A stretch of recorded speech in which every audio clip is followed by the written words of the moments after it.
What's up, y'all? I recently did a Thumbturn video, an all-inclusive, all-encompassing Thumbturn video that I'll post a link up here in the corner for, and talking about all the different Thumbturns. What I didn't go over was the removable cylinder Thumbturn. That's right, Ilco has 41651 SC226DKD. SC, Jason, you just said it was a Thumbturn cylinder, and SC means Schlage keyway, right? That's right, you can use it as a keyed cylinder or a Thumbturn cylinder. That's right, a Thumbturn cylinder. Let's take a look at it. If you have never seen one of these and you've been wondering about it, we are going to go up, I'm missing half of that, 41/65 here, blah, blah, blah. It's a 50, strangely enough, 15/16. Most standard cylinders come 1 inch. I'm not sure why they did that, but as you can see, this is a standard Mortise cylinder, just not 1 inch. Schlage keyway works. And then a Thumbturn cylinder that pushes in and locks into place, and you can use it just with a little catchy. There we go. Still a little catchy. What's going on there? Okay. So, and it doesn't come out. So what good would this be? It does come out if you grab this guy, push it in, pull it out. It works just like a lockout key. That's right. So this super thick Thumbturn looks like it's made out of a couple of pieces of metal there with a slit in the middle. Probably make it easier to channel the grooves for this guy. Made it just right so that it lifts up that first wafer, but if you compare it to the key, that's right, the Thumbturn actually has the same cuts as this. So what happens when you gotta can you rekey it? Well, yeah. Number one, because that first cut right there is cut vertically just like that, you're pretty much, you could change that and do a vertical cut. It's super thick. I don't know how this is going to react on a standard key duplicating or code cutting machine, but to me it looks like you would have to leave that first cut and then change one of these. So really you're stuck with what you get as far as the high cut. So you could change this to like 67466 or 67577. You don't have many places to go because there is a little bit of tolerance in these. You want to go maybe a 2-step at least. I would probably feel better with a 3-step. So I'd go like 67466, and then the next time go 67496 maybe. And then when you run out, you would just have to buy a new Thumbturn. So what is this good for? Who knows? I mean, you know, double cylinder on a glass door for businesses are against code. Some jurisdictions don't like that. So maybe if the inspector walks in, you could like slip up behind him and go, "Oh yeah, see, it's a Thumbturn, Mr. Inspector. I'm not breaking any rules." And then when he's gone, you can be like, "Ha ha, I'm gonna take it out and use my key like I want to." Or maybe you have the Thumbturn in there, right? And you have this on your key ring next to your key, and you are in your store, and all of a sudden zombies come in and you're having to run out of your store. On the way out of your store, you can slip this in there and pull it out and lock the door behind you, lock the zombies in your store. That's another solid use for it. Let's take it apart and see how this works. For this task, I'm using the Vessel USB driver. Back out the screws and follow it out with your standard follower. Nothing weird, nothing strange, except for that. Look at that. And I did notice that literally any other key will fit in there because of that. Want to use a thing? Yeah, you can do that. Want to use that?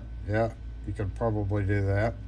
But again, You're probably best off staying with the Schlage. And it's all standard pins. There's no strange cutouts. Again, I don't understand why it's 15/16 when literally all of the other aftermarket cylinders are not 15/16. So here is this in that. Push that up.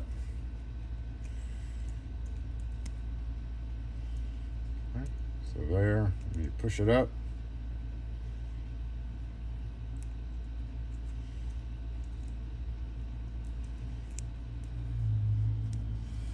And then we take a look at that first chamber.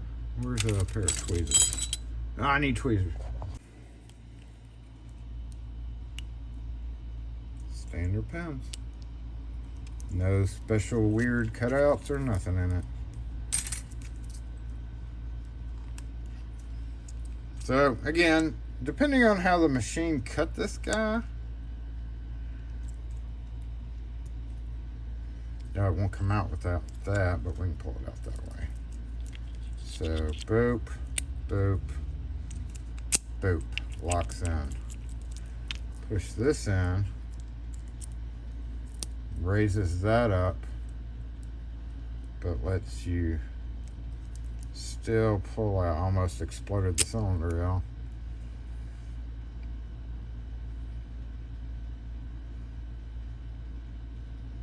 I think that first cut would have to stay because this raises the pin up into the Bible, which makes this come out. I wonder if you cut this down to a 7, would that keep it from coming out?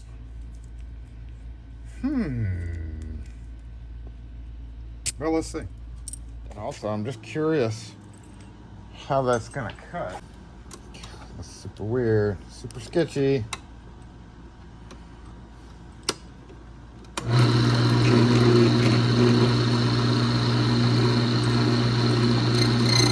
Oh, that's okay. Oh.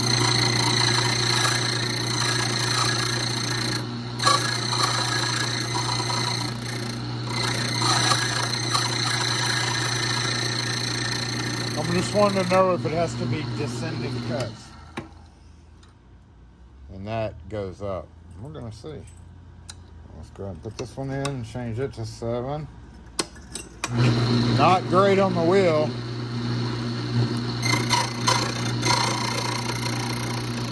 Okay.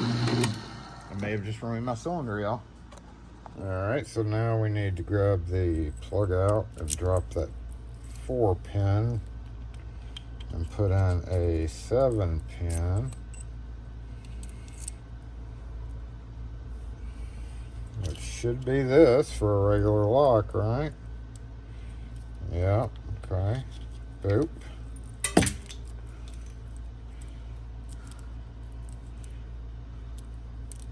Uh-oh.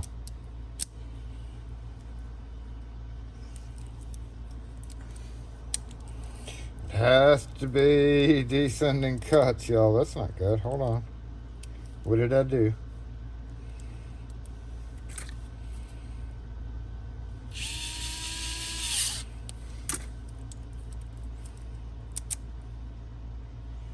I took away the notch of it. Ooh. Well, Jason just messed up there, didn't he?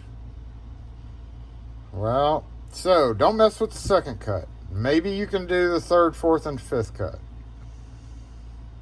But when I did that, I took away the shoulder that's used, which means I would have to cut down this one. And I don't have a vertical code cutter to do that. Let me see if I can recover this by doing it freehand. So it's not great to do freehand. I also have this vertical wheel, so I'm gonna have to use this because I'm not really gonna be able to. Oh yeah, I have an idea. My idea was to grab, let's go 8. Go with the depth key. And then this goes right there. Now we can, oh shit, that's on the wrong side altogether, isn't it? All right, how about this?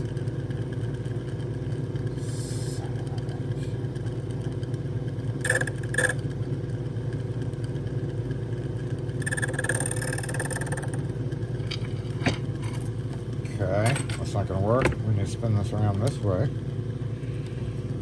Yep.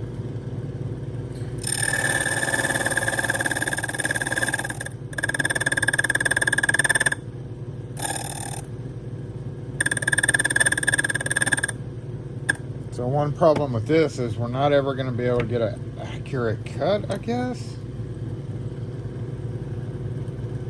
It's just kind of winging it.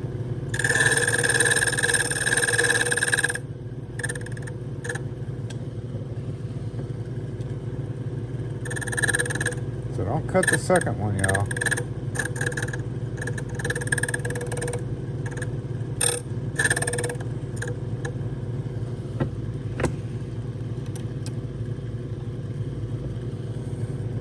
No, that's pretty flat.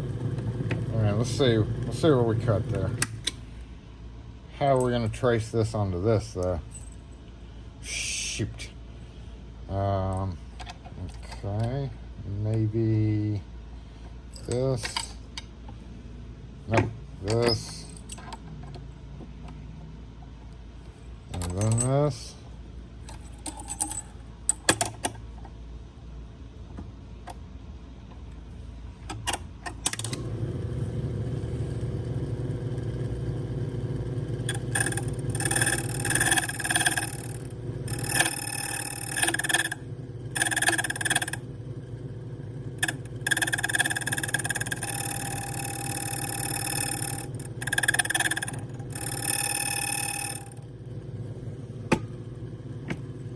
Let's move over here and see if we can come up with a logical solution for that.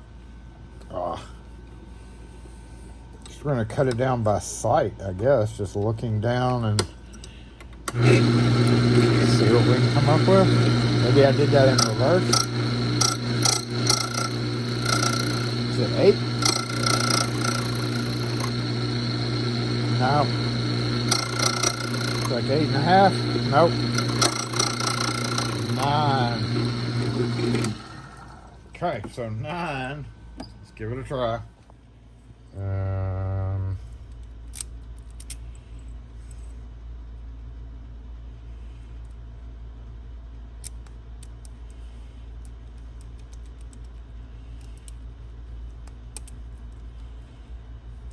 Okay, locked it in.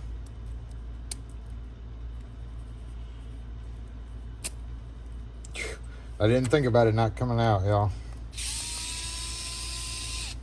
Okay, let's see if we can get this thing operable again.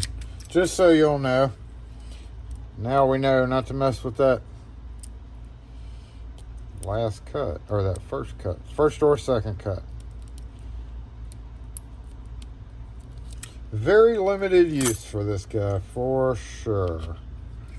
Alright, so let's get a, went to 9 there.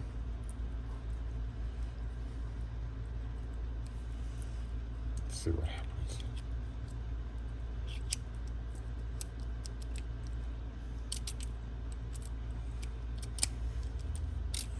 Well, that didn't work out right.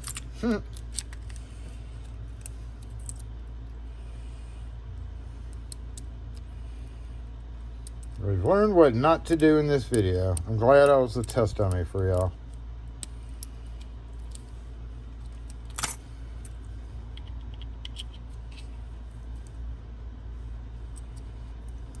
Okay, how are we gonna...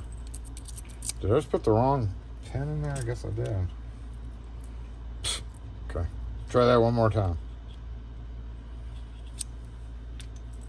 Oh, got that part working again. Okay, let's try the thumb turn now. I would never want a 9 in the first position, but we're kind of there. Oh no, it should work still. All right. No, oh, it stays in. I recovered. All right, y'all. So there we go with the. Uh-oh. But I disabled. But that function doesn't work anymore. Nope. Not very well. It does work, just not very well. So I would advise not trying to rekey them. If you do, stick with the last couple of cuts to avoid this little issue that pretty much just made this guy useless. So anyway, hit a thumbs up on this, because this cylinder is not inexpensive, and I basically just screwed it up so that we could learn what not to do. I certainly wouldn't trust heavy use to a cylinder with no bottom there. Dang it. Oh well, thanks for watching, y'all. Have a great one.